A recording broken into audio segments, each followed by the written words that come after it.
Cake மாதிரி எடுக்கலாம். சூப்பராக ரெடி ஆகிடுச்சு. ஹாய் ஃப்ரெண்ட்ஸ், இன்றைக்கி கடும்பு பால்காரர், நான் பசும்பால் வாங்குகிறேன். அவர் மாடு கண்ணு போட்டுதுன்னா எனக்கு கடும்பு பால் எடுத்துன்னு வந்து கொடுப்பாங்க.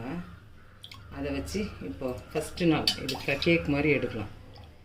அதை நான் உங்களுக்கு செஞ்சு காமிக்கிறேன். அதுக்கு ஃபஸ்ட்டு நம்ம குண்டான் போட்டுக்கலாம். கேஸ் ஆன் பண்ணிக்கிறேன்.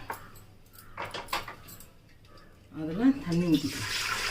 இப்படியே ஒரு 10 நிமிஷம் 1/4 மணி நேரம் ஆகும் வேகிறதுக்கு. அதில் ஒரு கலவை போட்டு வச்சுக்கலாம். தண்ணி சூடாக இருக்கும். அதுக்குள்ளே நம்ம பால் ரெடி பண்ணிக்கலாம். இது பால் சர்க்கரை வந்து சீக்கிரம் கரையாது. ஒரு 2 கப்பு சர்க்கரை போட்டால் ஸ்வீட்டாக இருக்கும், இல்லைன்னா ஸ்வீட் இருக்காது. 2.5 கப் போடுறேன். ஒரு 4 ஏலக்காய் போட்டு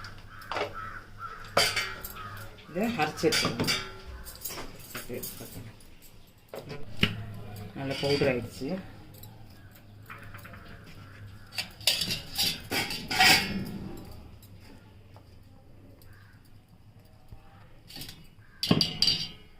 இதை இதில் ஊற்றி கலந்துக்கலாம்.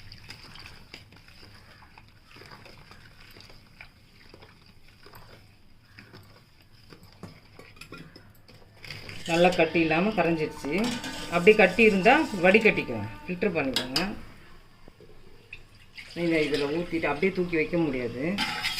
அதனால் இதில் ஊற்றிட்டு இது இந்த பாத்திரத்தை வச்சுட்டு இதில் ஊற்றிக்கலாம்.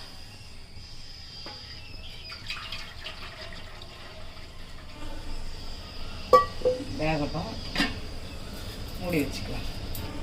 கரைஞ்சது ஒரு 10 நிமிஷம் 1/4 மணி நேரம் ஆகும். அரிசியா பார்க்கலாம்.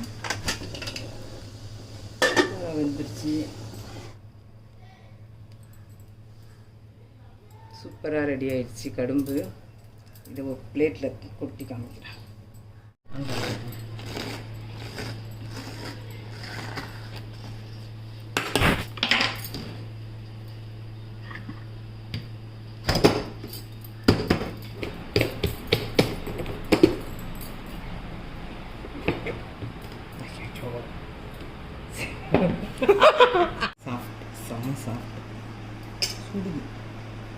கடும்பு ரெடி. கொஞ்சம் நேரம் கழிச்சு எடுத்துருந்தா ரவுண்டாக வந்துருக்கும். பரவாயில்ல, நல்லா தான் இருந்தது.